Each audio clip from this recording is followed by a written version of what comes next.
నమస్తే అండి అందరికీ. సో ఈరోజు క్లాస్ నెంబర్ 57. ఈరోజు విజ్ఞాన కోర్సులో డాక్యుమెంట్స్ కరెక్ట్ చేస్తున్నాం. 8th ఆర్టికల్ దాకా వచ్చాము. ఈరోజు ఒకటో రెండో చిన్నగా, ఎక్కువసేపు కాకుండా చిన్నగా చేద్దామని ట్రై చేస్తాం. చూద్దాం. 3023 గారు చదవచ్చు. గో హెడ్ అండి. ఓకే. ఉపోద్ఘాతం. రాసులు ఊహాజనితమైనవి అని అందరికీ తెలిసిందే. అలా అని మన సరదాకి ఊహించుకోకూడదు. One second. మనకి ఇది లాస్ట్ టైం టైటిల్స్ అవి ఇవి తెచ్చుకున్నాం కదా మనం. అక్కడి నుంచి తెచ్చుకోవడానికి కూడా ఏదో ట్రై చేసాం కదా 3032 గారి హెల్ప్తో. గుర్తుందా కంటెంట్ని చేయడానికి? ఈ కంటెంట్ని ఏదైనా ఎన్హాన్స్మెంట్ ఉంటే చెప్తారా? ఒకసారి చూద్దామా? నోట్బుక్ ఎల్ఎల్ఎంతో ఇదే చేసుకుంటూ వెళ్ళిపోదామా? ప్రస్తుతానికి చేసుకుంటాం, మళ్ళీ కావాలంటే మళ్ళీ చేద్దాం. ఓకే, సరే అయితే గో హెడ్ అండి. అదే ఆ పాట గోదావరి గట్టుంది. ఇది చాలా పాత పాట, కానీ ప్రస్తుతానికి మనం వాడుకుందాం. ఇలా అన్ని కలిసిన దృశ్యాన్ని చూడడానికి చాలా బాగుంది అనిపిస్తుంది. దాంట్లో ఏ ఒక్కటి విడిగా ఉన్నా మనం గుర్తించగలుగుతాం. అన్ని కలుస్తున్నా గుర్తించగలుగుతాం. అలాగే ఒక గ్రహం ఒక రాశిలో ఉంది, ఒక నక్షత్రంలో ఉంది, లగ్నం నుంచి ఒక స్థానంలో ఉంది, మరో గ్రహం చేత చూడబడుతుంది, మరో గ్రహంతో కలిసింది. ఇలా అనేక సందర్భాల పరిమాణాన్ని మనం గుర్తించడం వస్తే జ్యోతిష ఫలితం చెప్పడం సునాయాసం అవుతుంది. ఇంతకు ముందుగా మనం మాట్లాడుకున్న గొప్ప రాజ్యం అనే కథ ఆధారంగా రాశి గ్రహ కారకత్వాల మీద ఒక అవగాహన వచ్చి ఉంటుంది. ఇప్పుడు దాని ఫలిత జ్యోతిషంలో ఎలా వాడాలనేది ఈ వ్యాసం యొక్క ముఖ్య ఉద్దేశం. లగ్నమే ఆధారం. ఆకాశంలో అందంగా ఎగిరే గాలిపటాన్ని దారమే ఆధారమైతే లగ్నం లేనిదే ఫలిత నిర్ణయం చేయడం అసాధ్యం. కాబట్టి మనం నేర్చుకునేటప్పుడే లగ్నం ఆధారంగా అర్థం చేసుకుంటే ఫలిత జ్యోతిషంలో ఉపయోగపడుతుంది. ఫలిత జ్యోతిషంలో రాసుల ప్రాముఖ్యత. గ్రహాలు జ్యోతిష పరిశీలనకు ముఖ్యమైనవి. అవి లగ్నం ఆధారంగానే పరిశీలించాల్సి ఉంటుంది. గ్రహాలు రాశి అనే ఒక భూమి మీద, నక్షత్రం అనే ఒక రోడ్డుపై వాహనం లాగా సంచరిస్తాయని మనం మాట్లాడుకున్నాం. కాబట్టి భూమి ఎంత ఎక్కడ పోయింది? సారీ అండి, మై బ్యాడ్. మాట్లాడుకున్నాం కాబట్టి భూమి ఎంత సారవంతమైనది, రోడ్డు ఎంత బలమైనది, అనుకూలమైనది అనేది గ్రహానికి చాలా ముఖ్యం. ఇక్కడ మాట్లాడుతున్నా కాదనుకుంటా కదా, మనం మాట్లాడుకున్నా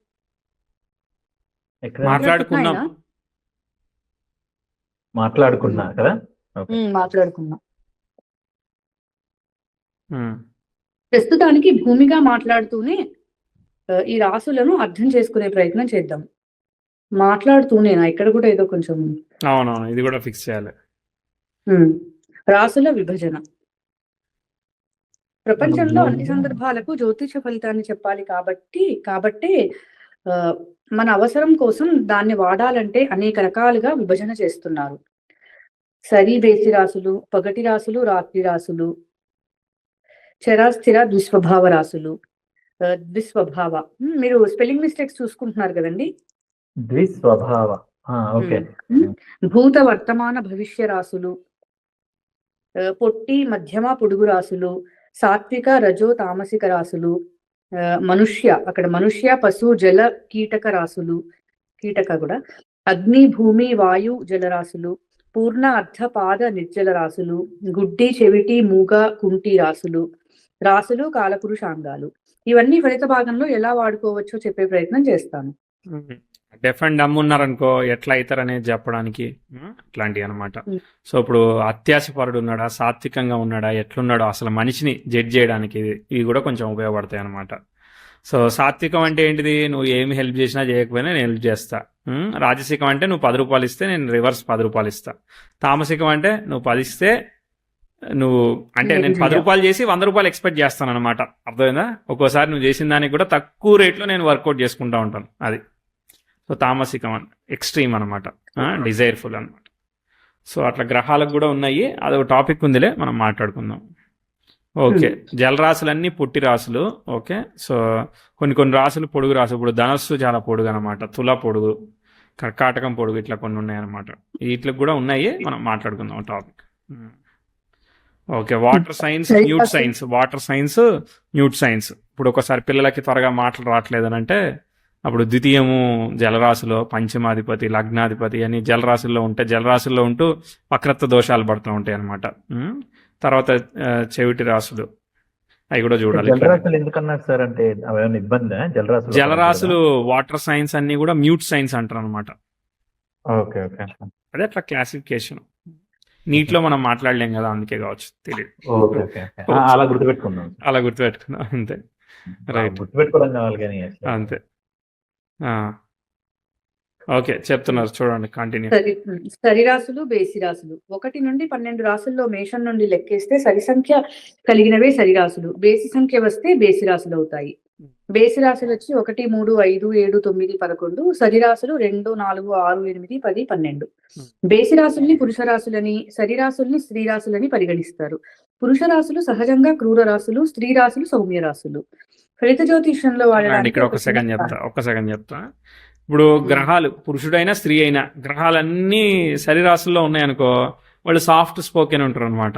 ఓకే, బేసి రాశుల్లో ఉన్నారనుకో కొంచెం రెబలిష్ గానో టఫ్ గానో ఉంటారు అనమాట, స్ట్రాంగ్ గా ఉంటారు.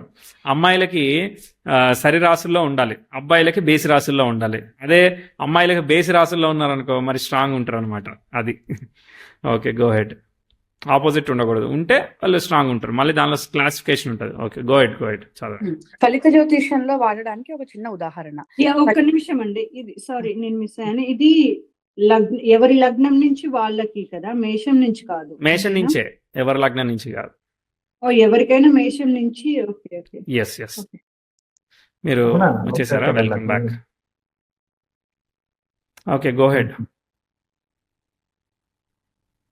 ఓకే, ఫలిత జ్యోతిష్యంలో వాడడానికి ఒక చిన్న ఉదాహరణ.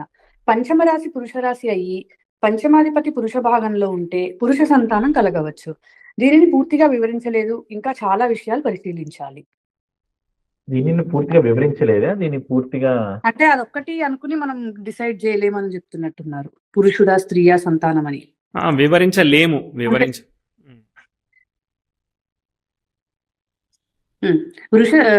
వృషభ రాశ, అది వృశ్చిక రాశ. వృషభ వృషభ రాశిలో 30 డిగ్రీలు ఉంటే మొదటి 15 డిగ్రీలు పురుష భాగమని, కాదు అయితే అది మేషరాశి.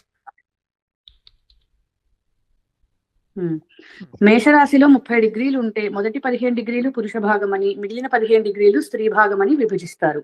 అలాగే స్త్రీ రాశిలో మొదటి 15 డిగ్రీలు స్త్రీ భాగంగా, మిగిలిన 15 డిగ్రీలు పురుష భాగంగా నిర్ణయిస్తారు. ఓకే, మరో ఉదాహరణ.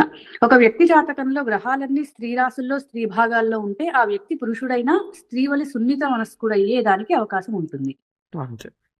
ఓకే, బాగుందా కాన్సెప్ట్? ఒక చిన్న కాన్సెప్ట్స్ అన్ని. అంటే ఇప్పుడు మేష రాశిలో అది కూడా మళ్ళీ క్లాసిఫికేషన్ అన్నమాట, అర్థమైందా? మళ్ళీ రాశిలో కూడా ఆర్క్ 15 డిగ్రీస్ ని 2 పార్ట్స్ చేసి. ఇప్పుడు మేషరాశిలో 15 to 30 గనక స్త్రీ గ్రహాలు ఉంటే వాళ్ళ ఎక్కువ స్త్రీ అన్ని పురుష రాశుల్లో ఉన్నా మళ్ళీ అక్కడ స్త్రీ భాగంలో ఉన్నాయనుకో, అప్పుడు కొంచెం మళ్ళీ సాఫ్ట్ నేచర్ ఉంటది అనమాట. స్త్రీ రాశులు అయ్యి స్త్రీ భాగంలో ఉన్నా అనుకో ఇంకా సాఫ్ట్ ఉంటది అట్లా.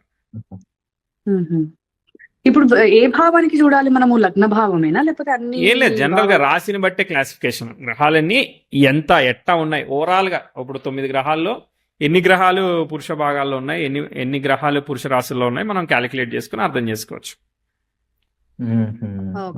అంటే వాళ్ళ బేసిక్ గా వాళ్ళ మెంటాలిటీ తెలుస్తుంది ఈజీగా. ఎస్ మీకు అదొక పాయింట్ అన్నమాట.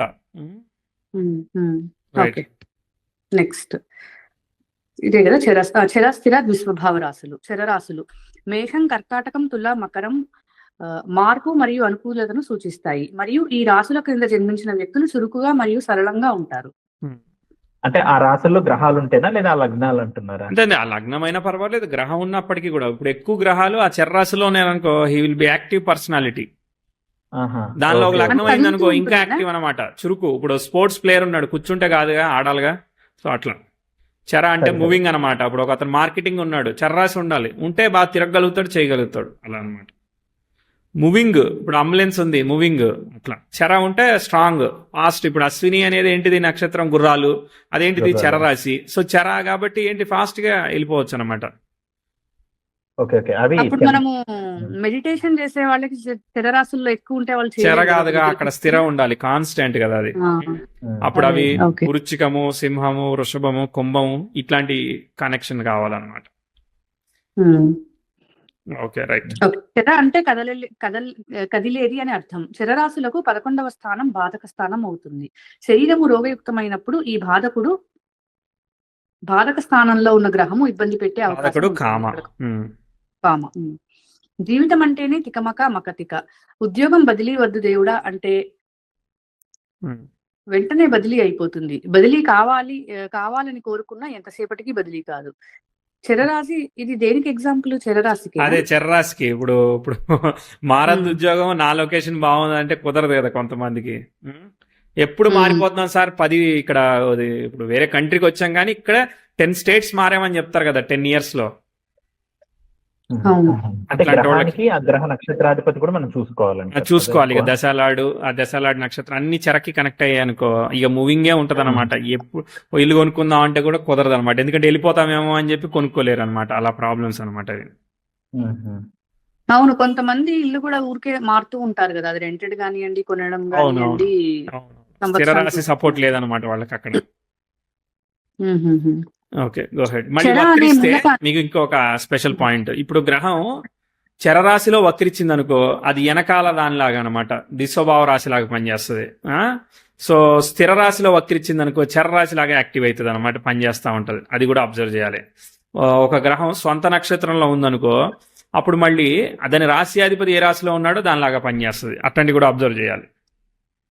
ఇప్పుడు మీరు వక్రం అన్నది గ్రహానికి వక్రం అంటున్నారా? లేదా అవును, రాహుకేతువుతో గ్రహానికి వక్రత్వం అంటే మనకి స్టార్ లార్డ్ వక్రిచ్చినప్పుడు, ఇప్పుడు స్టార్ లార్డ్ని పట్టుకుని వెళ్తాం కదా మనం. స్టార్ లార్డ్ గనక వక్రిచ్చున్నాడు అనుకో, అది చెరలో ఉందనుకో, అప్పుడు రాశియాధిపతికి అది రాశి ఏ రాశిలో ఉందో ఆ రాశికి చర స్థిర దిశోభావాన్ని బట్టి మీరు 25 వేసుకోండి.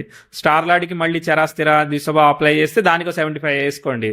అప్పుడు అది దిశోభావ రాశిలో వక్రిచ్చింది అనుకో, వెనకాల స్థిర రాశి లాగా పనిచేస్తుంది. అది చరరాశిలో వక్రిచ్చింది అనుకో, అప్పుడు దిశోభావలా పనిచేస్తుంది కదా. ఇప్పుడు అది ఓన్లీ గ్రహాలకి వక్రమానా, లేకపోతే రాహుకేతులతో కలిసినట్లే పనిచేస్తుంది? అవును, రాహుకేతుతో కలిసినా కూడా సేమ్ ఆఫర్ అనమాట. ఓకే, మన టోటల్ రెట్రో రూల్ అదే చెప్తున్నా ఇక్కడ. Okay right. క్యాన్సిలేషన్ వస్తే అంతగా పనిచేయదు. Okay right. క్యాన్సిలేషన్ వస్తే అంతగా పనిచేయదు, ఏది ఎలానే పనిచేస్తుంది. ఎందుకంటే మైనస్ ఇంటూ మైనస్ అయింది అనుకో నార్మల్ కదా అప్పుడు. ఓకే ఓకే, అంటే మన లాజిక్ ప్రకారం 30 రావాలి. 30 రావాలి, 30 వస్తేనే ఆఫర్ వర్క్ అవుతుంది. Okay right, go head. చెర అనే మూలకాన్ని పైనుంచి కదా, చెరరాశి ప్రభావం నుంచి చదవాలి. చెరరాశి ప్రభావం లగ్నము దశానాథుడిపై ప్రభావం ఉంటే ఆ వ్యక్తి 6 నెలల నుంచి ఒక ప్రదేశంలో ఉద్యోగం చేయలేకపోతాడు. 6 నెలల మించి అది 6 నెలల మించి ఏదో ఒక కారణంగా ఒక ప్రదేశం నుండి మరో ప్రదేశానికి తరలి వెళ్లాల్సి వస్తూ ఉంటుంది.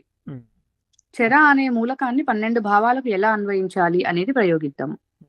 ఓకే, లగ్నంపై ప్రభావం వలన ప్రయాణాలు, ద్వితీయంపై ప్రభావం వల్ల అతనికి పడితే అతని ధనము రకరకాల చేతులు మారే అవకాశం ఉండవచ్చు. ఓకే, తృతీయంపై ప్రభావం పడితే చాలా వేగంగా మాట్లాడే మనస్తత్వం ఉండవచ్చు. చతుర్థం అయితే స్థిరాస్తుల కన్నా చరాస్తులైన వాహనాలపై మక్కువ ఉండవచ్చు. ఇవన్నీ ఒక ఊహాత్మకంగా మాత్రమే రాస్తున్నాను. సమయాన్ని బట్టి, సందర్భాన్ని బట్టి అన్వయించాల్సి ఉంటుంది మీకు ఒక అవగాహన ఇవ్వడానికి. మీకు ఒక అవగాహన ఇవ్వడానికి ముందు పెడితే బాగుంటుందేమో, చూడండి. అదే లేకపోతే తీసేసినా పర్వాలేదేమో. మీకు ఒక అవగాహన ఇవ్వడానికి సమయాన్ని బట్టి, సందర్భాన్ని బట్టి ఇవన్నీ ఒక ఊహాత్మకంగా మాత్రమే రాస్తున్నాను. సమయాన్ని బట్టి, సందర్భాన్ని బట్టి అన్వయించాల్సి ఉంటుంది. అసలు తీసేసినా వ్యాలిడ్ గానే ఉంది స్టేట్మెంట్. చూడండి, అన్వయించాల్సి ఉంటుంది. అక్కడ ఉంటుంది అని పెట్టేస్తే ఇంకా డిక్లేర్ చేసేస్తే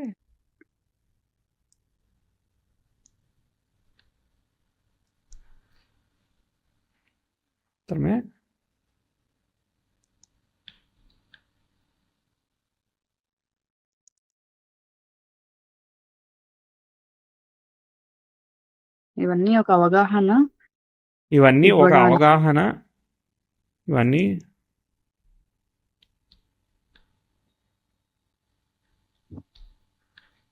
ఇవ్వడానికి ఇవన్నీ మీకు ఒక ఊహాత్మకంగా రాస్తున్నాను. అవగాహనకు ఊహాత్మకంగానే రాస్తున్నాను, సమయాన్ని బట్టి కలిసి ఉంటుంది.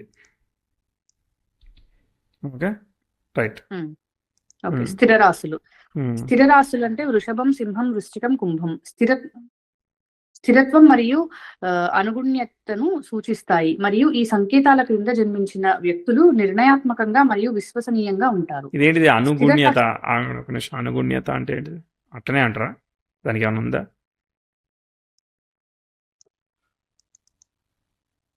అనుగుణ్యత సరే తీసేద్దాం, అది దాని మీనింగ్ ఏమైనా ఉందా లేదా చూద్దాం. అనుగుణ్యత అంటే ఫిక్స్డ్ మెంటాలిటీ, కంపాటబిలిటీ.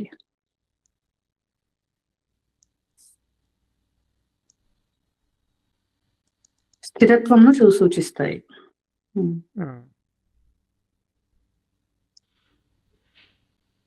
మరియు ఈ సంకేతాల క్రింద జన్మించిన వ్యక్తులు సరే నిర్ణయాత్మకంగా ఉందాం మరియు ఉందాం, అనుగుణ్యతను ఉంచుదాం. ఏంటంటే అనుగుణ్యత అంటే ఏం లేదు, వాళ్ళందరితో కూడా స్థిరమైన అభిప్రాయాలు, అర్థమైంది, అట్లాంటిది అనమాట. ఓకే, సరే.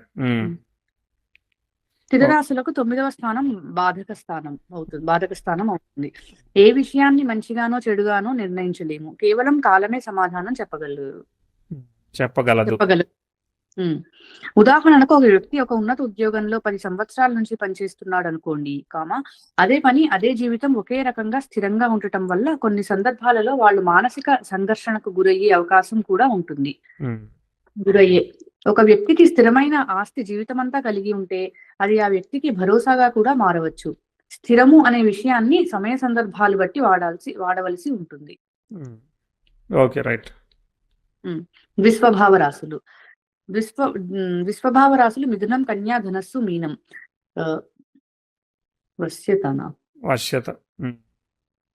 వశ్యత మరియు అనుకూలతను సూచిస్తాయి, మరియు ఈ రాశులలో క్రింద జన్మించిన వ్యక్తులు బహుముఖ మరియు విభిన్న పరిస్థితులకు అనుగుణంగా ఉంటారు. ఏదైనా ఎటైనా కానీ స్విచ్ అవ్వగలరు.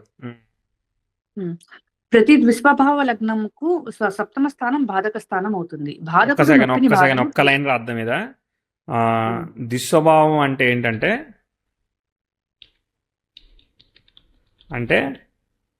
చర మరియు స్థిర కలిసిన స్వభావం, అర్థమైందా?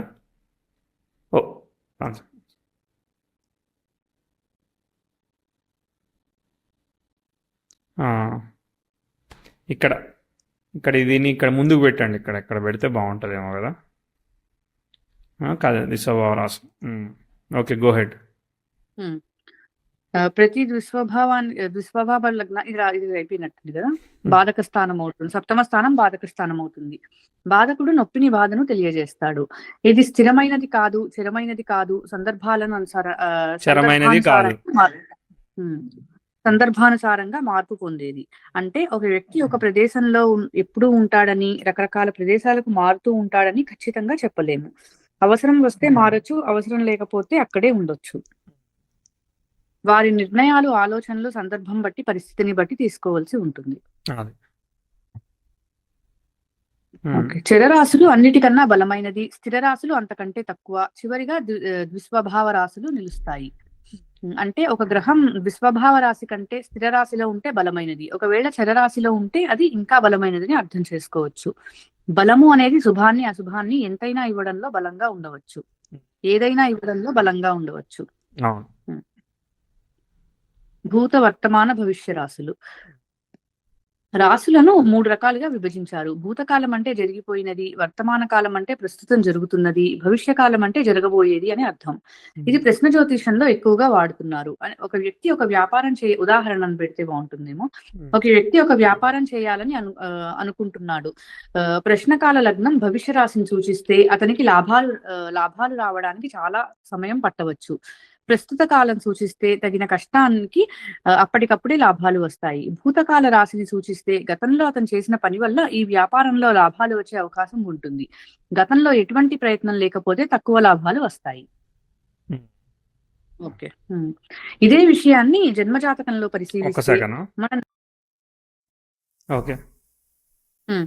ఇదే విషయాన్ని జన్మజాతకంలో పరిశీలిస్తే మన నక్షత్ర జ్యోతిషం వాడుతున్నాం కదా, ఒక గ్రహం యొక్క నక్షత్రాధిపతి భూత వర్తమాన భవిష్య రాశులలో దేనిలో ఉన్నాడని చూసి దీనికి ఒక పారామీటర్ గా వాడి చెప్పే ప్రయత్నం చేయండి. భూత మేషం, కర్కాటకం, తుల, మకరం, వర్తమాన వృషభం, సింహం, వృశ్చికం, కుంభం, భవిష్య మిథునం, కన్యా, ధనస్సు, మీనం. కష్టపడినా కానీ ఫలితం example రావట్లేదు అని చెప్పరా? అంటాడు. ఏం లేదు, కష్టపడినా కానీ ఫలితం రావట్లేదు అని అంటే ఎట్టా ఉంది అనేది. ఇక్కడ ఏం చెప్తున్నాడు, ఒక వ్యక్తి వ్యాపారం చేయాలని అనుకుంటున్నాడు, ప్రశ్నకాల లగ్నం భవిష్య రాశిని సూచిస్తే భవిష్యత్తులో వస్తాయి. ఇప్పుడు ఫర్ ఎగ్జాంపుల్ సోలార్ బిజినెస్ ఉంది ఉదాహరణకి, అది ఒక 5 ఏళ్ల క్రితం ఫ్యూచర్ బిజినెస్, ఇప్పటికీ ఫ్యూచర్ బిజినెస్, అది ఇప్పుడు రాదు, అది ఇన్వెస్ట్ చేస్తూనే పోవాలి. అర్థమైందా? ఎప్పుడైనా వచ్చే అవకాశం ఉంటుంది. అర్థమైందా? అర్థం కాలేదా? అర్థమైంది. నేను బిజినెస్ చేస్తా అన్నాడు, సోలార్ బిజినెస్ అన్నాడు, అప్పుడు అది భవిష్యత్తు రాశులు వచ్చినాయి అనమాట, మిథునం, కన్యా, ధనస్సు, మీనం లాంటివి. అప్పుడు భవిష్యత్తులో వస్తుంది, నువ్వు ఇప్పుడు కష్టపడాలి అంతే. ఇప్పుడప్పుడే అంత పెద్ద పేరు రాదనమాట. ఇప్పుడు మీరు ఆస్ట్రాలజీ నేర్చుకుంటున్నారు, చెప్పేద్దాం అనుకుంటున్నారు, భవిష్యత్తులో వస్తుంది, ఇప్పుడేమొస్తుంది అట్టా అనమాట అది. సో ప్రస్తుత కాలం మీరు వర్క్ చేస్తున్నారు, చేస్తే ఈ నెల డబ్బులు ఈ నెలలో ఇచ్చేస్తున్నాడు. అర్థమైందా? అప్పుడు వృషభం, సింహ, వృచ్చికం ఇప్పుడు అయిపోతే వెళ్ళిపో, నీకు జాబ్ వచ్చేస్తుంది, డబ్బులు కూడా వచ్చేస్తాయి, అలా అనమాట. భూతకాలం గతంలో చేసింది. ఇప్పుడు ఏదో ఒక ఫ్రెండ్ ఎప్పుడో కలిశాడు, అతను ఆల్రెడీ డెవలప్ చేసి ఉంచేశాడు అనమాట ఆ బిజినెస్, నిన్ను కూడా పార్ట్నర్ చేసుకున్నాడు, అప్పుడు ఎప్పుడో చేస్తున్న దాని నుంచి. అంతకుముందు మీ దగ్గర ఉన్న ఫ్రెండ్షిప్ వల్ల మీకు ఏం చెప్తున్నాడు, నిమిషం అదే చెప్తున్నాడా, గతంలో చేసిన పనుల వల్ల వ్యాపారంలో లాభాలు వచ్చే అవకాశం ఉంటుంది, గతంలో ఎటువంటి ప్రయత్నం లేకపోతే తక్కువ లాభాలు వస్తాయి. వాళ్ళ మధ్య ఫ్రెండ్షిప్ ఉంది కాబట్టి వస్తున్నాయి. అర్థమైందా? సో ఎక్స్పీరియన్స్ లేదనుకో పాస్ట్ లో, ఇది వర్కౌట్ కాదు. ఆల్రెడీ రన్నింగ్ బిజినెస్ లో ఎంట్రీ అనమాట ఇది. అర్థమైందా? అర్థమైంది. Okay, right. ఓకే. పొట్టి, మధ్యమ, పొడుగు రాశులు. పొట్టి మీనం, కుంభం, మేషం, వృషభం. మధ్యమ ధనస్సు, మకరం, మిథునం, కర్కాటకం. పొడుగు సింహం, కన్యా, తుల, వృశ్చికం. మళ్ళీ దీనిలో కూడా డిగ్రీలు ఉంటాయి అనమాట, మళ్ళీ లెక్క ఇంకా రాయలేదు ఇక్కడ కానీ, బట్ డిగ్రీలు ఉంటాయి. ఒక్కోసారి కొన్ని లగ్నాల్లో ఇప్పుడు మీద ఉత్తమ ద్రేకాణాలు ఉన్నాయి కదా, అన్ని లగ్నాలకి ఉత్తమ ద్రేకాణాల్లో పడితే హైట్ ఎక్కువ వచ్చే అవకాశం ఉంటుంది. అర్థమైందా? పంచమహాపురుష యోగాలు ఉంటే మళ్ళీ హైట్ ఎక్కువ వచ్చే అవకాశం ఉంటుంది. ఇప్పుడు మేష లగ్నానికి పంచమహాపురుష యోగం వచ్చినా అది పొట్టోడు అయి ఉండేదానికి అవకాశం ఉంటుంది. అట్లా పొట్టివాడు గట్టివాడు అన్నట్టే ఉంటుంది. మరి అక్కడ హైట్తో యోగాన్ని జడ్జ్ చేయలేమన్నమాట. ఒక్కో లగ్నానికి ఒక్కో హైట్ సెట్ అవుతుంది. అట్లాంటప్పుడు వర్కౌట్ అవుతుంది. ఇప్పుడు ధనుర్లగ్నం ఒక్కొక్క దానికి ఒక్కొక్క బాడీ టైప్ ఉంటుంది. మళ్ళీ సరే, గో హెడ్. ఇవన్నీ లగ్నమే, చంద్రుడు కాదు. లగ్నమే, లగ్నం అంటే రెండింటిని, లగ్నం డిగ్రీలు చంద్రుడి డిగ్రీలు రెండింటిని కంబైన్ చేసి అబ్జర్వ్ చేయొచ్చు. రైట్. లగ్న నక్షత్రాధిపతి చూడొచ్చు. లగ్న నక్షత్రం అన్ని చూడండి, మీ ఇష్టం. అన్నిటిని చూసి వాంఛన చేయండి, టెస్ట్ చేయండి. Right, right. ఒక వ్యక్తికి లగ్నం బలంగా ఉందా, చంద్రుడు బలంగా ఉన్నాడా, లగ్న నక్షత్రాధిపతి ఎక్కడ ఉన్నాడు, అతను ఎంత ఎత్తుగా ఉన్నాడు. ఒక్కోసారి లగ్నం మొదటి డిగ్రీలో పడినప్పుడు పొడుగ్గా ఉండే అవకాశం ఉంటుంది. యోగం బలంగా ఉండేటప్పుడు కొన్ని లగ్నాలకి ఒక్కో రకమైన ఎత్తు ఉండే అవకాశం ఉంటుంది, ఒక్కో రకమైన రంగులో ఉండే అవకాశం ఉంటుంది. ఇలాంటివి అన్ని గుర్తించడానికి ఇవన్నీ పెట్టారు. Okay, right. సాత్విక, రజో, తామసిక రాశులు. గ్రహాలను, రాశులను త్రిగుణాలైన సాత్విక, రాజసిక, తామసిక వర్ణాలుగా విభజించారు. మీకు అర్థం కావడానికి ఒక చిన్న ఉదాహరణ. సాత్వికం అంటే ఏ విషయాన్ని ఆశించకుండా సహాయం చేయగలుగుతుంది. రాజసిక గుణం అంటే ప్రతిఫల ఆపేక్షతో నడుచుకుంటుంది. తామసిక గుణం మనం సహాయం చేసినా తిరిగి సహాయం పొందలేకపోవచ్చు. కొన్ని సందర్భాలలో ఎవరూ చేయలేని పనిని చేయగలవచ్చు. ఎవరు చేయలేనిది. ఇప్పుడు తామసిక గుణం ఉంది, 2 రోజులు అన్నం తినకుండా పని చేయమంటే పని చేయగలుగుతారు వాళ్ళు. అర్థమైందా? అట్లా టఫ్ అన్నమాట. అంటే అప్పుడు అది ఏం ఎక్స్పెక్ట్ చేయకుండా చేయడమే కదా. ఎక్స్పెక్ట్ చేయకుండా కాదు, ఎటువంటి పరిస్థితుల్లో అయినా తామసిక గణం పని చేస్తుంది. అర్థమైందా? Any scenarios they could able to work అనమాట. శని, కుజ, రాహుల్ అనమాట వాటికి. పైన హైట్ గురించి మాట్లాడిన దగ్గర అక్షరం వేరేది మార్చాలండి, అది మార్చలేదు అనుకుంటే. ఇంకా అది మారుస్తారు, మన 300 ఎక్కడండి మార్చేసినట్టున్నాను, అంటే ఇంగ్లీష్ లో పెట్టారా? లేదు, ఇంకొంచెం పైకి వస్తే ఇదిగోండి, అతని ఎంత ఎత్తున్నాడు కాకుండా అతను ఎంత ఎత్తున్నాడు అని రాయాలి. అదొకటి చిన్నది. ఓకే, షూర్ అండి. Thank you. Okay, done. Okay, తర్వాత సాత్విక గ్రహాల లిస్ట్. సాత్విక గ్రహాలు గురు బుధులు, రాజసిక రవి చంద్ర శుక్రులు, తామసిక శని కుజ రాహు కేతువులు. ఈ గ్రహాలకు సంబంధిత రాశులు కూడా అదే వర్ణాన్ని కలిగి ఉంటాయి. ఒక ఇనుప సువ్వను వంచాలి అని అంటే తామసిక గుణం కలిగి ఉండాలి. ఇప్పుడు మీకు అర్థమై ఉంటుంది ఇది మంచి చెడు అనేది సమయ సందర్భాలను బట్టి ఉపయోగపడుతుంది. ఒక గురువుకి తామసిక గుణం వచ్చిన ధనాపేక్ష విపరీతంగా ఉంటుంది. ఒక వ్యాపారికి సాత్విక గుణం కలిగిన దాన ధర్మాలు పేరిట వ్యాపారం కుప్పగూలుతుంది. ఒక రాజకార్యానికి రాజసిక గుణం కావాల్సి వస్తుంది. జాతక ఫలితంలో వాడడానికి ఒక చిన్న ఉదాహరణ. మేష లగ్నానికి మకరంలో కుజుడు తామసిక రాశిలో తన స్వక్షేత్రంలో అది తామసిక నక్షత్రం అవ్వడం, రాస్యాధిపతి అయిన శని లాభంలో రాహు నక్షత్రంలో ఉండడం, కుజుడు స్వక్షేత్రంలో ఉండడం వలన రాస్యాధిపతిని పరిశీలించాలి. శని కూడా సొంత రాశిలో తామసిక నక్షత్రమైన రాహు నక్షత్రంలో ఉండడం వలన జాతకుడు గొప్ప యోధుడి వలె తన వృత్తిలో విపరీతంగా కష్టపడి సాధించే అవకాశం ఉంటుంది. అంటే ఇక్కడ అంతా తామసికం ఉంది కదా. తామసికం పాజిటివ్ గా ప్రొజెక్ట్ చేసినాం అట్లా. ఇది పాజిటివ్ గా ఎందుకు ప్రొజెక్ట్ చేసాము? అవును, ఆ గ్రహానికి ఇప్పుడు ఒక ఫ్రీక్వెన్సీ, ఎవరి ఫ్రీక్వెన్సీకి వాళ్ళ ఫ్రీక్వెన్సీ రిలవెంట్ ఫ్రీక్వెన్సీ వచ్చిందనమాట. అర్థమైందా? ఆ గ్రహానికి అంటే ఇప్పుడు కుజుడు ఇప్పుడు నేను సైకిల్ మీద వెళ్తానండి, నేను సైకిల్ మీదే వెళ్తాను, మీరు నన్ను బండి తోలమంటే నేను ఎట్ట తోలుతాను? అర్థమైందా? ఆయన అట్టనే వెళ్తారనమాట. వాళ్ళు ప్లేన్ లో వెళ్తారు, వాళ్ళు అలా వెళ్తున్న వాళ్ళనే మనం సైకిల్ తొక్కమంటే వాడికి రాదనమాట. అట్లా ఎవరు దేనిలో వెళ్తున్నారో దానికి అది అనుకూలంగా ఉంటే ఆ గ్రహం బాగా పనిచేస్తుంది, ఆ దశ బాగా పనిచేస్తూ ఉంటది. అలా అదొక పాయింట్. ఎవరిలాగానే ఉండాలన్నమాట. ముసుగేసుకుంటే మరి సరిగ్గా పనిచేయవు అవి. గ్రహాలు తమ సొంత తత్వాన్ని, సొంత గుణాన్ని కలిగి ఉన్నప్పుడు బలంగా ఉంటాయి. అది అనుకూలము ప్రతికూలము అనేది అది ఉన్న భావాన్ని బట్టి ఆధారపడి ఉంటుంది. సో ఆగుదాం ఇక్కడ. ఓకే, కరెక్ట్ చేస్తాం సార్. ఇక్కడ నుంచి కంటిన్యూ చేద్దాం. ఓకే, అగ్ని ఇక్కడ నుంచి ఉన్నామా? ఇక్కడ అగ్ని, భూమి, జల, వాయు. ఓకే, గో హెడ్ అండి. ఓకే, ఎస్ చెప్పండి.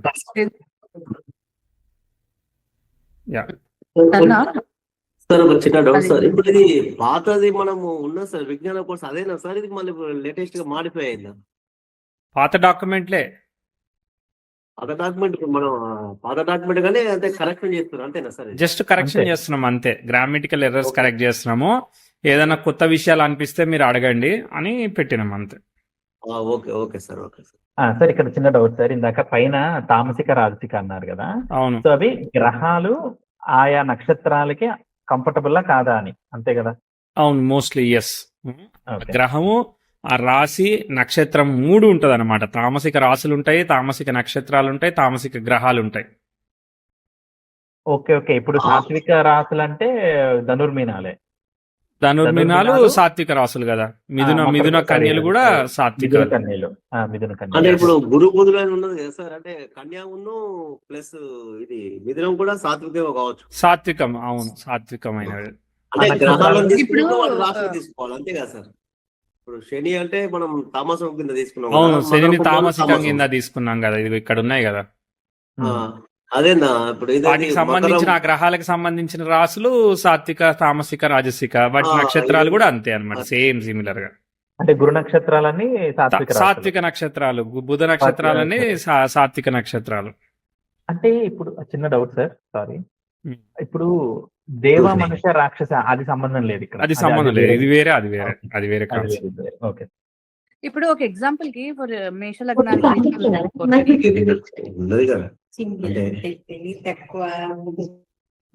మేష లగ్నానికి శని వెళ్ళి ధనస్సులో ఉన్నాడు అనుకోండి. ఒక తామసిక గ్రహం వెళ్ళి సాత్విక రాశిలో ఉంది. అక్కడ నక్షత్రం ఏంటిది? అది క్వశ్చన్. మూల తామసిక కదా, ఆ మూలలో ఉండడం బెటర్ అన్నమాట కంపారిటివ్లీ. పూర్వాషాఢలో ఉంటే అప్పుడు రాజసిక కాబట్టి కొంతవరకు బెటర్. ఓకే, అంటే అప్పుడు మనము ఎలా అనుకోవాలి? 10th లార్డ్ అంటే దశమాధిపతి వెళ్ళి రాజసిక గ్రహంలో ఉన్నాడు కాబట్టి కష్టపడి పని చేయాలి అనుకోవాలా? అవును, కంఫర్టబుల్ కాదు కదా అది. ఇది ఈ పాయింట్ ఆఫ్ వ్యూ అంతే. ఇంకా మళ్ళీ మన స్టార్ లార్డ్ అవన్నీ అప్లై చేస్తాం కదా, దానికి ఎంత వెయిటేజ్ ఇస్తాము? గుణాస్కి, ఇది వీటిని గుణాస్ అంటారు అనమాట. మనం ఇచ్చే వెయిటేజ్ ఒక 5%, 2% అంతే. మన వెయిటేజ్ తక్కువ ఈ టాపిక్ మీద.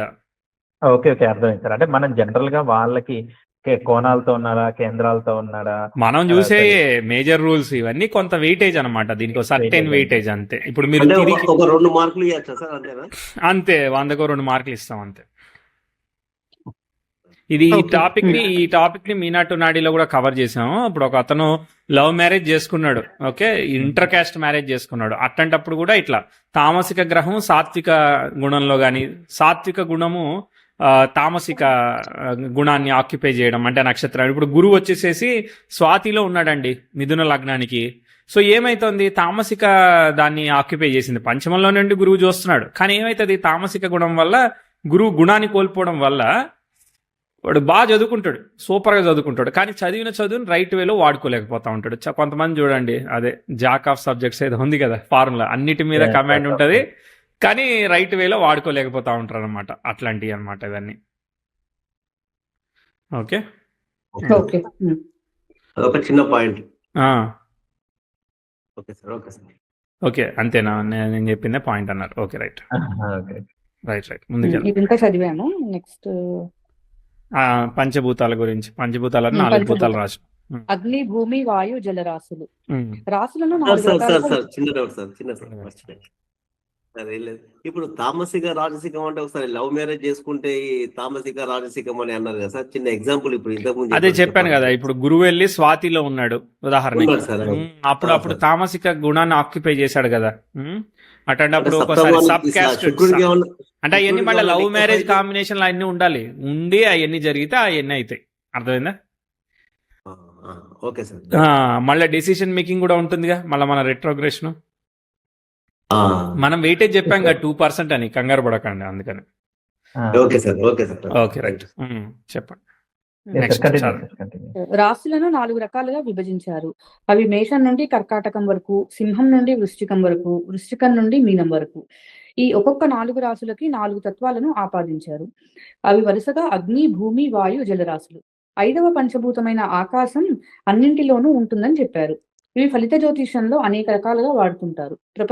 ప్రపంచ జ్యోతిష్యమేనా? ఆస్ట్రాలజీ అని. ఓకే. ప్రపంచ జ్యోతిషంలో భాగంగా మేషరాశిలో గ్రహదోషం ఏర్పడిన అగ్ని ప్రమాదాలు జరిగే అవకాశం ఉంటుంది. ఎందుకంటే ఈ మేషం అగ్నితత్వ రాశి కాబట్టి. మకరం వంటి భూతత్వ రాశులలో గ్రహం దోషం ఏర్పడిన ప్రజలు రకరకాల రోగాలకు గురవుతారు. కోవిడ్ వచ్చింది కదా, కోవిడ్ వచ్చినప్పుడు శని మకరంలో వచ్చాడు కదా అలా. తుల వంటి వాయుతత్వ రాశిలో గ్రహదోషం ఏర్పడిన వాయు కాలుష్యము, టొర్నాడోలు, గ్యాస్ లీకేజ్ వంటి ప్రమాదాలు జరగవచ్చు. ఇప్పుడు రేపొద్దున మిథునంలోకి శని వస్తాడు కదా రేపు 2030లో. అప్పుడు మిథునం ఏంటి సార్? మిథునంలోకి గోచార శని సంచరిస్తాడు కదా, అగ్ని భూ వాయుతత్వం కదా. అప్పుడు వాయువు వల్ల సమస్యలు అనమాట. ఎయిర్ పొల్యూషనా, లేదనంటే మళ్ళీ బ్రీత్ ఇష్యూసా, కోవిడ్ లాగా వేరే ఆల్రెడీ వీక్ అయి ఉన్నారు కదా కోవిడ్ అప్పుడు, మళ్ళీ కొత్తది ఏదైనా వస్తుందా, లేదంటే ఏదైనా వస్తుందా? కానీ ఇప్పుడు 2027లో మేషంలో ఆయనకి నీచ స్థానం అంత మంచిది కాదు కదా, అప్పుడు అగ్ని ప్రమాదాలు కూడా పాసిబిలిటీ చెప్పచ్చా? అది వేరే, అది వేరే, దాని క్యాలిక్యులేషన్ వేరే. Okay okay go head. సరే. వృశ్చికం వంటి జలరాశుల్లో గ్రహ దోషం ఏర్పడిన ఉప్పెనలు, తీవ్ర వర్షపాతం, సముద్రాలు పొంగడం, సునామీలు, గుండాలు ఏదైనా జరగచ్చు. నెక్స్ట్ అగ్నితత్వ ప్రభావం వలన ఒక వ్యక్తి చురుగ్గా ఉంటాడు, కొంత కోపదారు మనిషి అయ్యే అవకాశం ఉంది. భూతత్వం వలన ఇప్పుడు ఏదైతే కళ్ళకు కనిపిస్తుందో, జరిగేదానికి అవకాశం ఉందో, వాస్తవానికి దగ్గరగా ఉండే ఆలోచనలు కలిగి ఉంటాడు. వాయుతత్వ రాశి ప్రభావం వలన అన్ని విషయాలను సత్వరమే సాధించాలనే వేగాన్ని కలిగి ఉంటాడు. చాలా త్వరగా చలోక్తులు వేయడము, మాట్లాడడము ఇలాంటివి గమనించవచ్చు. ఒక్కోసారి వాయు వేగంలో ప్రయాణించే అంబులెన్స్ కూడా కావచ్చు. జలరాశి ప్రభావం వల్ల కొన్నిసార్లు సున్నితమైన మనస్తత్వాన్ని, పాపగ్రహ సంబంధం ఏర్పడిన కఠినమైన మనస్తత్వాన్ని కలిగి ఉంటారు. గ్రహాలు ఆధారంగా ఒక్కోసారి రాసులు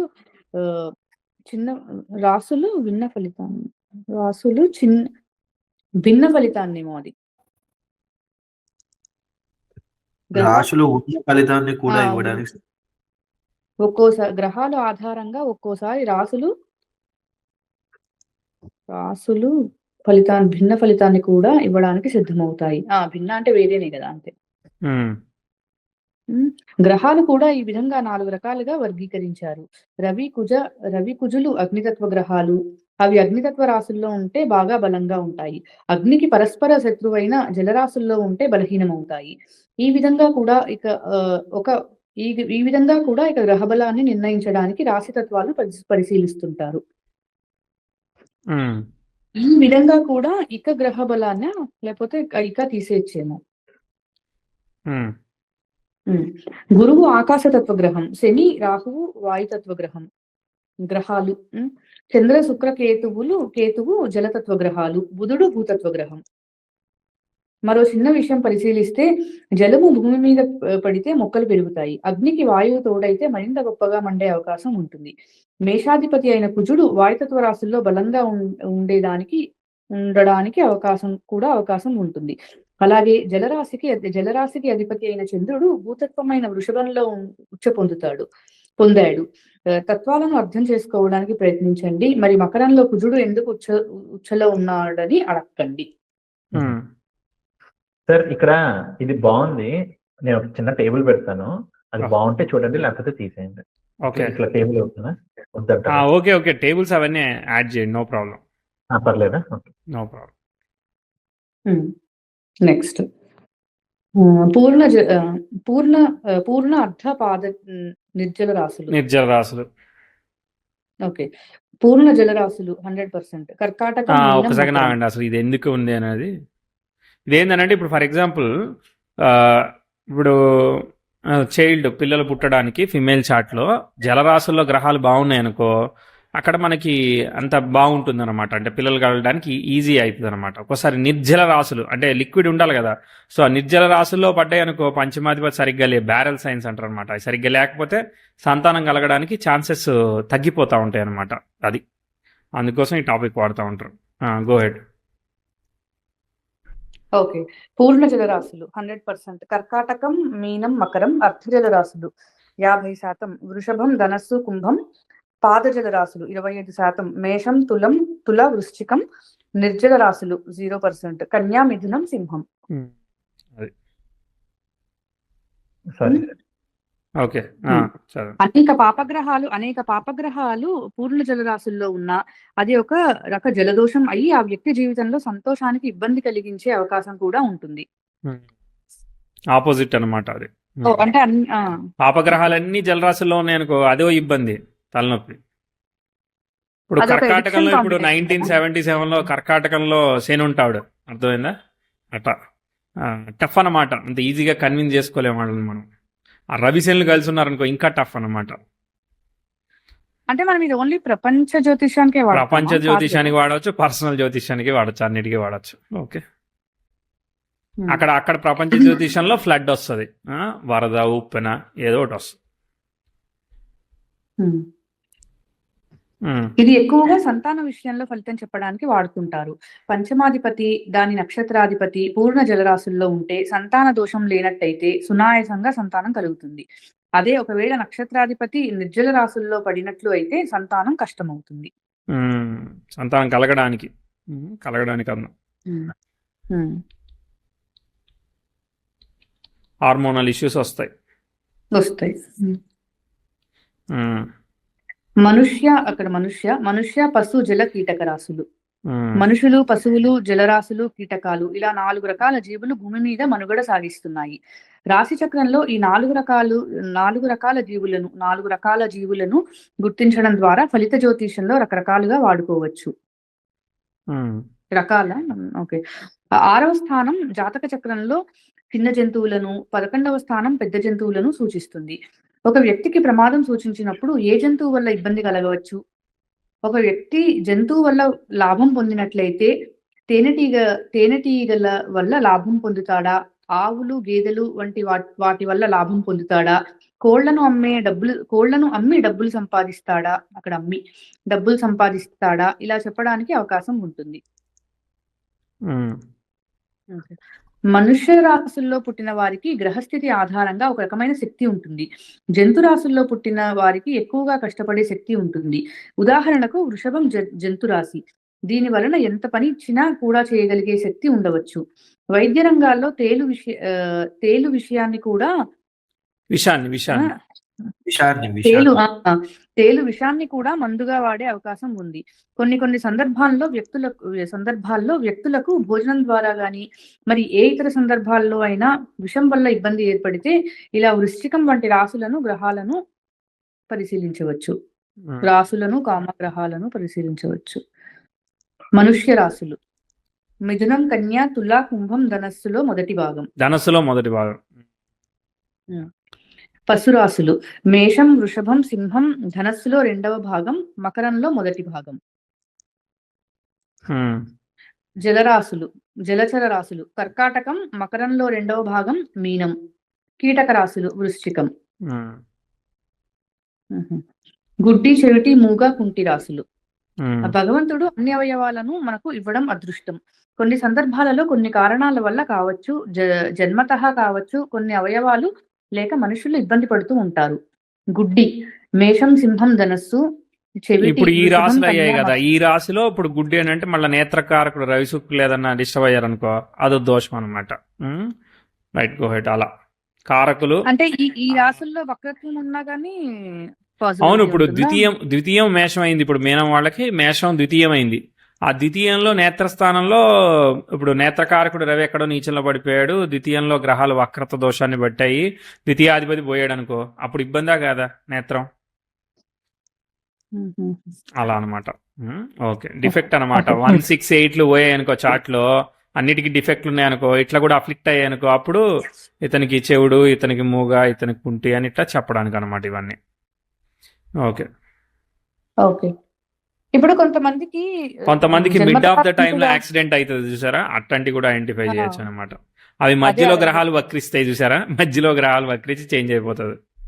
అట్లాంటి కూడా పట్టుకోవచ్చు. పుట్టడం బానే ఉంటారు కానీ అవునవును, మధ్యలో యాక్సిడెంట్స్ వల్ల జరుగుతాయి. యాక్సిడెంటల్ ఆస్పెక్ట్స్, శని కుజులు, యురేనస్ కుజులు, అట్లాంటి కాంబినేషన్స్. 6-8 అవి కూడా 6-8 ఉంటాయి.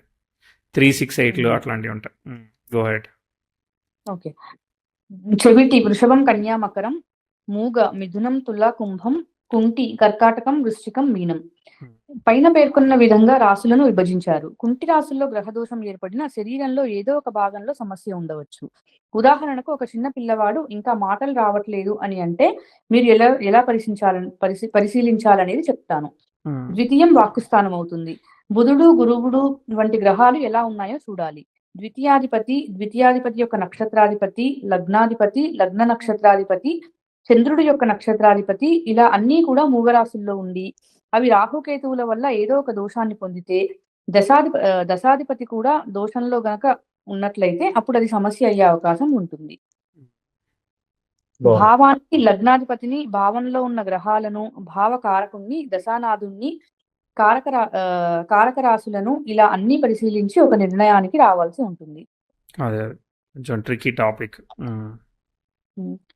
పగటి, రాత్రి రాశులు. ఒక వ్యక్తి పగలు పుట్టాడా రాత్రి పుట్టాడా అనే ఆధారంగా పగలు పుట్టిన వాడికి పగలు బలంగా ఉండే గ్రహాలకి అనుకూలమైన రాశుల్లో యోగాలు ఏర్పడితే ఇంకా బలంగా యోగించే అవకాశం ఉంది. సూర్యోదయం తర్వాత, సూర్యాస్తమయం ముందు పగటి సమయంగా గుర్తించాలి. సూర్యాస్తమయం తరువాత, సూర్యోదయానికి ముందు ఉన్న సమయమే రాత్రి. పగటిపూట బలమైన రాశులు మేషం, వృషభం, మిథునం, కర్కాటకం, ధనస్సు, మకరం. రాత్రి యందు బలమైన రాశులు సింహం, కన్య, తుల, వృశ్చికం, కుంభం, మీనం. కొన్ని సందర్భాలలో పగలు ముహూర్తం పెట్టినట్లయితే పగలు బలంగా కలిగిన రాశులలో అనుకూల గ్రహస్థితిని ఏర్పడితే అదే ఎంచుకునే అవకాశం ఉంది. ఇప్పుడు ఇద్దరున్నారు పొలిటీషియన్లు పార్టిసిపేట్ చేస్తున్నారు, లేదా ఇద్దరు ఎగ్జామ్స్ కి స్పోర్ట్స్ కి ఇట్లా అయ్యారు. సో ఇద్దరులో ఎవడు గెలుస్తాడు అని అంటే మనం చేసే జడ్జిమెంట్ చేసి ఇద్దరికి ఒకటే రిజల్ట్ వచ్చింది. ఉదాహరణకి అన్ని రకాలుగా ఒకే రిజల్ట్ వచ్చింది, జడ్జ్ చేయలేకపోతున్నాం. అప్పుడు ఈ పాయింట్ ని వాడి మీరు జడ్జ్ చేయొచ్చు అనమాట. ఎగ్జాంపుల్ అర్థమైందా? పగలు పుట్టిన దాన్ని బట్టి పగలు యోగం ఏర్పడిందా, రాత్రి పుట్టిన వాడికి రాత్రి యోగం బలంగా ఉందా అనే దాన్ని బట్టి. Okay, right. Okay, next. ఉదాహరణకు శని, కుజులు రాత్రి యందు బలమైన గ్రహాలు. అలాగే వాళ్ళు రాత్రి యందు బలమైన రాశుల్లో ఉంటే ఆ జాతకం బలంగా ఉండవచ్చు కదా. మకర లగ్నం తీసుకోండి. లగ్నం రాత్రి లగ్నం. శని సప్తమంలో పుష్యమిలో ఉన్నాడు, అది కూడా రాత్రి రాశి. కుజుడు 6వ స్థానంలో మృగశిరాలో ఉన్నాడు, అది కూడా రాత్రి రాశి. 6వ పాపగ్రహం అనుకూలంగా ఉండును, శని సప్తమంలో దిగ్బలం పొందును. ఇప్పుడు ఈ జాతకం బలంగా ఉందని నిర్ణయిస్తుంటారు. ఎగ్జాంపుల్ అంతే, అది ఎగ్జాక్ట్లీ కాదు. ఓకే, బాగున్నాయా చిన్న చిన్న టాపిక్స్ రాసుల గురించి అసలు? బాగున్నాయి సార్. వీటన్నిటికీ ఒకసారి చదువుకొని ఫ్లాష్ కార్డ్స్ లాంటిది ఏమైనా తయారు చేసుకోవచ్చు. చేయమని. ఇక మీ అంటే క్రియేటివిటీ, మీ అందరి క్రియేటివిటీ, నేను చేసే గడికి చేశాను, ఇక మీరు ముందు తీసుకోవాలి. అదే సార్, అదే అదే. ఓకే, అంటే ఎక్కడ ఏది అప్లై చేయాలి అని వెంటనే తట్టాలి మైండ్ కి. అంటే అన్ని చాలా ఉన్నాయి కదా చిన్న చిన్న టాపిక్స్. అవును అవును అవును. కానీ ఇది మాత్రం బాబు పనికి వస్తుంది సార్. రాసులు కాలపురుషాంగాలు ఇది చాలా బాగా ఇది కూడా చాలా బాగుంటుంది. Go head. రాసులు కాలపురుషాంగాలు. ఒక వ్యక్తి చేతులకు సంబంధించిన ఆటలు ఏదైనా ఆడాలనుకుంటున్నాడు. అతనికి క్రీడలు అనుకూలంగా ఉన్నాయా, ఏ అవయవంతో అయితే ఆడుతున్నాడు, ఆ అవయవం ఎంత బలంగా ఉంది, ఇలాంటివి చెప్పాలంటే మనకు తెలియాలిగా. రాసుల విభజన శరీర అవయవాల గురించి క్రింద విధంగా చేశారు. మేషం శిరస్సు, నుదురు, మెదడు. వృషభం ముఖం, కంఠం, నేత్రాలు. మిథునం భుజములు. కర్కాటకం ఛాతీ, హృదయం, శ్వాసకోశం. సింహం ఉదర కుహ్యం. కన్య నాభి. తుల పొత్తి కడుపు. వృశ్చికం మర్మావయవాలు. ధనస్సు తొడలు. మకరం మోకాళ్ళు. కుంభం మడమ, పిక్కలు, చీలమండలం. మీనం పాదాలు. పుట్టిన ప్రతి మనిషికి కర్మ అనుభవించడానికి ఏదో ఒక రోగం వస్తూనే ఉంటుంది. ఏ రాశిలో అయితే గ్రహాలు దోషాన్ని పొందుతాయో ఆ అవయవంలో ఇబ్బందులు ఉంటాయి. దోషాన్ని పొందుతాయో ఆ అవయవంలో అంటే బాగుంటుందో.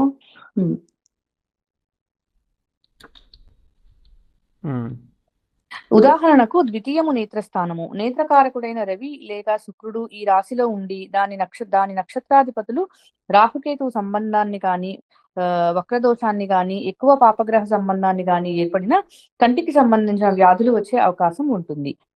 ఈ విధంగా మీ దగ్గర ఉన్న జాతకాలలో పరిశీలించే ప్రయత్నం చేయండి.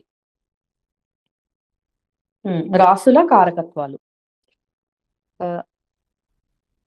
ఒకసారి మీకు 3023 గారికి ఒక వీడియో పెట్టాను అనమాట, అది వేరే క్లాస్ లో చెప్పిందిలే. అదేందనంటే చూసారు కదా మీరు ఆ వీడియో. అది మనకేంటంటే యూజర్స్ అందరూ జస్ట్ గ్రహస్థితి చెప్తారు, హెల్త్ ప్రాబ్లం ఏముందో నేను క్విజ్ లాగా నాకు ఇస్తారనమాట ఎగ్జామ్. సో టక డేట్ ఆఫ్ బర్త్ కూడా ఏం లేదు, గ్రహస్థితి చెప్తేనే ఇది హెల్త్ ప్రాబ్లం అని చెప్పడం అనమాట. అది గేమ్ అట్లా ఆడాము ఒకసారి. అది ఎప్పుడో ఆడానులే, మర్చిపోండి. సరే, అంటే మన విజ్ఞాన కోర్సు కాదు కదా, మన విజ్ఞాన కోర్సు కాదు, అది వేరే కోర్స్. అయితే ఓకే. రైట్. రాసుల కారకత్వాలు. గాయకుల ఇంట్లోకి వెళ్తే గానానికి సంబంధించిన సంగీత వాయిద్యాలు, పుస్తకాలు, మనుషులను కలవడం చూడడం ఎంత సహజమో, ఒక రాశి దాని అధిపతి ఆధారంగా అది ఎలా ఉంటుందో మనం ఊహించే ప్రయత్నం చేయాలి. ప్రతి విషయాన్ని చదివి గుర్తుపెట్టుకోవడం ఎవరి వల్ల కాదు. కొన్ని ముఖ్యమైన విషయాలు రాశి గురించి తెలియజేస్తాను. ఇవే పూర్తిగా అని కాదు, కానీ మీరు ఇంకా ఊహించడానికి ప్రయత్నం చేయండి. ఒక రాశి యొక్క కారకత్వం ఆ రాశ్యాధిపతి వల్లే కాకుండా ఆ రాశిలో ఉండే నక్షత్రాల వల్ల కూడా కలుగుతుంది. అందులోనూ ఏదో ఒక గ్రహము, అనేక గ్రహాలు ఆ రాశిలో ఉన్నప్పుడు తమ తత్వాన్ని, తమ కలయికని బట్టి మారుతూ ఫలితాన్ని ఇస్తుంటాయి. దీన్ని మనము స్వతహాగా గమనించినప్పుడు మాత్రమే నేర్చుకోగలుగుతాము. ఇలాంటివి సాధారణంగా సహజమైన విషయాలు తెలుసుకొని మిగిలిన అనుభవపూర్వకంగా అర్థం చేసుకోవడమే. అక్కడ సున్నా అక్కర్లేదు. వివాహం కోసం చూసేటప్పుడు రాశి కారకత్వాలు ఏమీ తెలియని వాళ్ళు చదువుతుంటారు. కేవలం చంద్రుడు ఉన్న రాశి ఆధారంగా ఆ వ్యక్తి యొక్క పూర్తి వ్యక్తిత్వం నిర్ణయించబడదు. పూర్తి గ్రహస్థితి, యోగాలు, దశలు, పరిస్థితులు ఇలా అనేక విషయాల మీద ఆధారపడి ఉంటుంది. మనం అన్నింటినీ విడివిడిగా అర్థం చేసుకొని అంతా కలిపి ఉన్న ఒక విషయంలో నుంచి విడివిడిగా చూసి కలిపి చెప్పాల్సి ఉంటుంది. ఏం లేదు, అంతా ఆల్రెడీ కలిసి ఉన్నది, దాన్ని మళ్ళీ విడివిడిగా చూడాలి, మళ్ళీ కలిపి చెప్పాలి. అర్థమైందా? అర్థం కాలేదా? ఎగ్జాంపుల్ ఒక ఎగ్జాంపుల్ చెప్పండి. ఏం లేదు, బెండకాయ కూర ఆల్రెడీ రెడీ అయింది, అంతా విడివిడిగా ఏమేమి ఇంగ్రీడియంట్స్ వాడిన అనేది గెస్ కొట్టాలి. తర్వాత మళ్ళీ అంతే కలిపితే ఇప్పుడు ఇట్లా టేస్ట్ వచ్చిందని చెప్పాలి, అంతే. అది కూడా అర్థం కాలేదు. అర్థమైంది. Okay, right. మేషం డైనమిక్, ఔత్సాహిక, తల, అడవులు, పెద్ద నుదురు, తొందరపాటు, హఠాత్తు, విరామం లేని, మందపాటి, కనుబొమ్మలు, నాయకత్వం, పొడి, లీన్, పొడవు. పొడి పొడుగు ఆల్రెడీ రాశారు లాస్ట్ లో. తీసేయండి అది. డ్రైయా? పొట్టి అయి ఉంటుంది. డ్రై కూడా అయి ఉండొచ్చు. పొడి అయి ఉంటది డ్రై అంతే. ఓకే సరే ఉండండి. వృషభం అందమైన ముఖం, స్థిరమైన, నిదానమైన, నమ్మకమైన, విలాసవంతమైన మందిరాలు, తినే స్థలం, చక్కటి దంతాలు, పెద్ద కళ్ళు, విలాసవంతమైన మళ్ళీ రిపీట్ అయిందా? నమ్మకమైన రిపీట్ అయింది. మందపాటి జుట్టు, బలిష్టమైన. మందపాటి జుట్టు కావచ్చు. Okay right.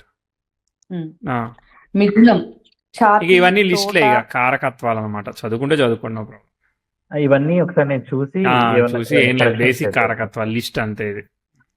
ఓకే అవును. జనరల్ గా మీరు బుక్ లో నుంచి మక్కి తీసుకోవచ్చు. జాతక విశ్లేషణ ప్రయోగంలో రాసులు. ఈ వ్యాసం మొదట్లోనే ఒక పాట పాడుకున్నాం, గోదారి గట్టుంది అని. అలాగే ఒక దాని మీద మరొక విషయాన్ని ఉంచి ఎలా అందంగా విశ్లేషించాలనేది మనకి పూర్తి లాజికల్ గా తెలిస్తే ఫలిత జ్యోతిష్యం అంత కష్టమైన పనేమీ కాదు. ప్రాథమికంగా మనకున్న విషయాలను ఒక్కొక్కటి పెంచుకుంటూ పోతూ ఒక ఉదాహరణతో చెప్పే ప్రయత్నం చేస్తాను. లగ్నము, తర్వాత లగ్నము రాశి, లగ్నము రాశి భావము, లగ్నము రాశి భావము గ్రహము, లగ్నము రాశి భావం గ్రహం నక్షత్రం, లగ్నం రాశి భావం గ్రహం నక్షత్రం నక్షత్రాధిపతి స్థానం. ఇదే కాకుండా యోగకారకుల సంబంధం, గ్రహ దృష్టి, గ్రహాల కలయిక, ఇలా అనేక విషయాలను పరిశీలిస్తూ అద్భుతంగా అర్థం చేసుకోవచ్చు. ఉదాహరణ, లగ్నం కర్కాటక లగ్నం, లగ్నాధిపతి చంద్రుడు, ఇది జలరాశి. అలాగే చరరాశి, చంద్రుడు రాజగ్రహం, చంద్రుడు స్త్రీ గ్రహం, సున్నితమైన గ్రహం. ఇలా లగ్నాధిపతి గురించి కొన్ని విషయాలను లగ్నం గురించి అంచనా వేసుకోవడం. అలాగే లగ్నం ఏ నక్షత్రంలో పడిందో ఆ నక్షత్రాధిపతి గురించి కొంత అంచనా వేయడం. ఉదాహరణకు పునర్వసు నక్షత్రంలో పడినట్లయితే భాగ్యాధిపతి అయిన గురువు యొక్క నక్షత్రంలో పడడం విశేషమవుతుంది. ఆయన ఆ లగ్నానికి 6వ స్థానాధిపతి కూడా అవ్వడం వలన పోరాటం తర్వాత అదృష్టం కలుగును. లగ్నము రాశి. ప్రస్తుతానికి లగ్నాధిపతిని విశ్లేషించే ప్రయత్నం చేద్దాం. లగ్నాధిపతి అయిన చంద్రుడు 10వ ఇంట మేషరాశి స్థితిలో పొంది ఉన్నాడు. మేషము చంద్రుడి మనస్తత్వానికి పూర్తి అనుకూలమైనది కాదు. ఎందుకంటే కుజుడు ఇలా అవ్వడం వల్ల మధ్యలో కుజుడు తెచ్చేసాము. ఓకే, మళ్ళీ చదువుతాను ఒకసారి. ప్రస్తుతానికి లగ్నాధిపతిని విశ్లేషించడం ప్రయత్నం చేద్దాం. లగ్నాధిపతి అయిన చంద్రుడు 10వ ఇంట మేషరాశిలో స్థితి పొంది ఉన్నాడు. మేషము చంద్రుడి మనస్తత్వానికి పూర్తి అనుకూలమైనది కాదు. ఎందుకంటే కుజుడు ఇలా అవ్వడం వల్ల, కుజుడు యుద్ధ ప్రవృత్తిని కలిగి ఉండడం వల్ల చంద్రుడు మానసిక భయాన్ని పొందే అవకాశం. ఒక నిమిషం. ఎందుకంటే కుజుడు యుద్ధ ప్రవృత్తి కలిగి ఉండడం వల్ల చంద్రుడు మానసిక భయాన్ని పొందే అవకాశం ఉంటుంది. చంద్రుడు మానసిక సంతోషాన్ని కోరితే మేషము ఉరుకులు పరుగులు నగరం లాంటిది, దాని వేగాన్ని తట్టుకోలేకపోతుంటాడు.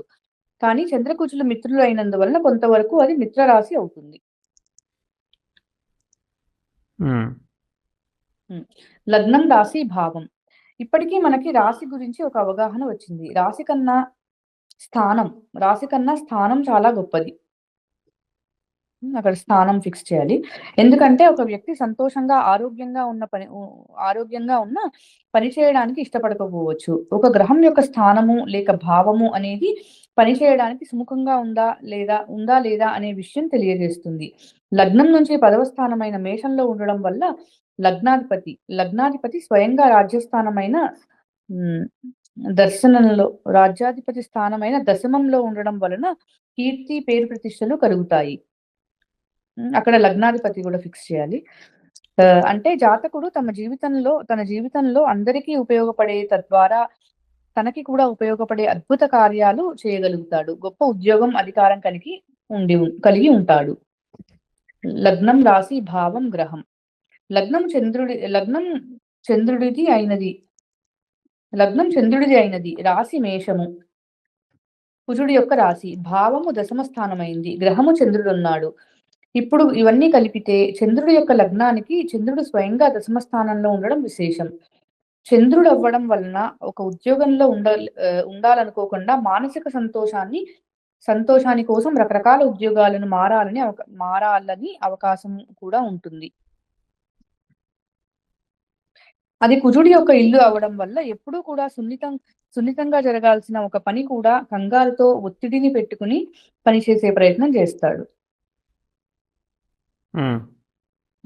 లగ్నం, రాశి, భావం, గ్రహం, నక్షత్రం.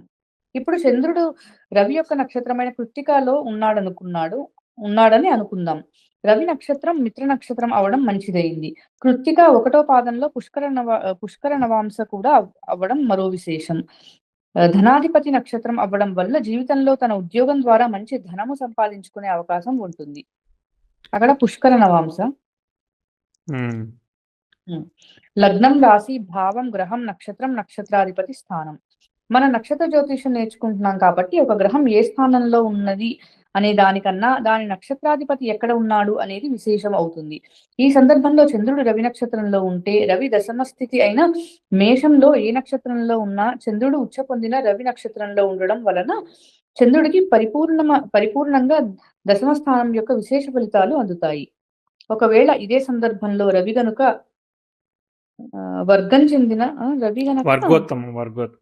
వర్గోత్తమం చెందిన మరింత విశేష ఫలితాలు అందవచ్చు. ఇదే ఉదాహరణలో చంద్రుడు వృషభంలో రవి యొక్క నక్షత్రంలో ఉంటే చంద్రుడు ఉచ్చలో ఉండి ఉచ్చ పొందిన రవి నక్షత్రంలో ఉండడం ఇంకా విశేషం అవుతుంది. ముగింపు. లగ్నం నుండి ప్రతి రాశిని లెక్కించి భావంగా పరిగణిస్తాము. గ్రహాలు లగ్నం ఆధారంగా ఏ రాశిలో ఉన్నాయి, ఆ రాశిలో ఉచ్చ లేక నీచపడ్డాయా, రాశి అధిపతి ఎక్కడ ఉన్నాడు, నక్షత్రాధిపతి ఎక్కడ ఉన్నాడు, ఇలా అన్ని పరిశీలించి భావ విశ్లేషణ చేయవలసి ఉంటుంది. కాబట్టి గ్రహాలు ఎంత అనుకూల ప్రతికూల పరిస్థితులను కలిగి ఉన్నాయి తెలుసుకొని దాని ద్వారా గ్రహ బలాన్ని అంచనా వేసి భావబలాన్ని నిర్ణయించాల్సి ఉంటుంది. అందుకే రాసులు ఏ గ్రహానికి ఏ రాశి అనుకూలమైనది, ఏ నక్షత్రం అనుకూలమైనది, లగ్నం నుంచి ఎన్నవ స్థానం అనుకూలమైనది అనేది ప్రాథమికంగా తెలుసుకోవాల్సి ఉంటుంది. సినీ నటుడు రజనీకాంత్ గారి పాపులర్ డైలాగ్ ఏంటంటే, ఒక వ్యక్తి జీవితంలో దక్కేది ఎన్నటికైనా దక్కుతుంది, దక్కనిది ఎన్నటికీ దక్కదు అనే విషయాన్ని జ్యోతిషపరంగా పరిశీలించాలంటే గ్రహ బలాన్ని అంచనా వేసి భావాన్ని నిర్ణయించాల్సి ఉంటుంది. భావం అంటే ఒక వ్యక్తి సంతాన, వివాహ, ఉద్యోగ వంటి సౌఖ్యాలను ఏ విధంగా ఎంతవరకు పొందగలడని నిర్ణయించడమే. ఓకే, రైట్ గా వచ్చిందా? ముగింపు డైవర్ట్ అయిందా? డైలాగ్ అయితే బాగుంది. వచ్చింది. ఓకే, సో మనం దేని ఎట్లా ప్రియారిటీ ఇస్తున్నామో ప్రియారిటీ చెప్పి ప్రియారిటీకి ఎగ్జాంపుల్ కూడా ఇచ్చాము. రాశుల గురించి జనరల్గా బేసిక్ అర్థం చేసుకున్నాం. మనం ఫైనల్గా మనం చెప్పాలనుకున్నదే చెప్పాం, స్టార్ లార్డ్ గురించి. అంతే కదా? అంతేనా? అన్ని చూసుకోవాలంటే ఇవన్నీ గుర్తుపెట్టుకోకపోయినా బేసిక్ గుర్తుండి వీటిని అవును, జస్ట్ ఎప్పుడన్నా అవసరం వచ్చినప్పుడు మనకి కూడా తెలుసు అనేది మనకు తెలుస్తుంది కదా, అది ఐడియా వస్తుంది ఆటోమేటిక్ గా. అది లెఫ్ట్ సైడ్ ఇది ఫిక్స్ చేశాను సార్. లెఫ్ట్ సైడ్ చేశారా? Okay super. ఆల్మోస్ట్ అన్ని మిస్టేక్స్ అన్ని కరెక్ట్ చేశాను సార్. అయితే ఇంకెక్కడ బోల్డ్ లేవని అనుకుంటున్నాను. Okay good. అంతేగా ఈరోజుకి. సో రేపొద్దున మనము 9వ ఆర్టికల్ని కవర్ చేద్దాం. 9-10 ఆర్టికల్స్ని రేపొద్దున ఒక 2 ఆర్టికల్స్ చెప్పుకుంటే వచ్చే వారం మనం కొంచెం వెనకబడ్డాము, కాకపోతే పర్లేదు. ఇక 11, 12 అంతే కదా, 4 ఉన్నాయి కదా, మనం ఫీల్ అవ్వడానికి ఏమి లేదు. రేపు 2 వారాల్లో, అదే శని ఆదివారాల్లో వచ్చే వారానికి మనం ఫినిష్ చేసేసుకోవచ్చు. అంతేనా? రేపు 9-1 రేపా? ఓకే 9-10 2 చేద్దాం. అంటే అదొకటే పెద్దగా ఉందా? ఓకే సరే 9-1 చేద్దాం, నో ప్రాబ్లం లే. సో మనం ఎన్నో కొన్ని రోజుల్లో చేసుకుందాం. సరే, అందరికీ శుభరాత్రి. రేపు నెక్స్ట్ సండే క్లాస్లో నెక్స్ట్ ఆర్టికల్ చేసుకుందాము, సరదాగా వెళ్ళిపోదాం. అండ్ ఆ ఇన్వెస్ట్మెంట్ గురించి పెద్దగా ఎవరు ఎక్కువ కామెంట్ కొట్టలేదు, ఎందుకు డైవర్ట్ చేయాలని నేను కూడా ఆపేశాను. సో మళ్ళీ ఎప్పుడన్నా చూద్దాంలే. సో ప్రస్తుతానికైతే మాత్రం ఇది ఫినిష్ చేసుకుని వచ్చే ఈ క్లాసెస్ అయ్యాక మళ్ళీ వెస్ట్రన్ ప్రోగ్రెషన్స్ మీద ఫోకస్ చేద్దాం సూన్. సో అందరికీ నమస్తే, వన్స్ అగైన్ గుడ్ నైట్.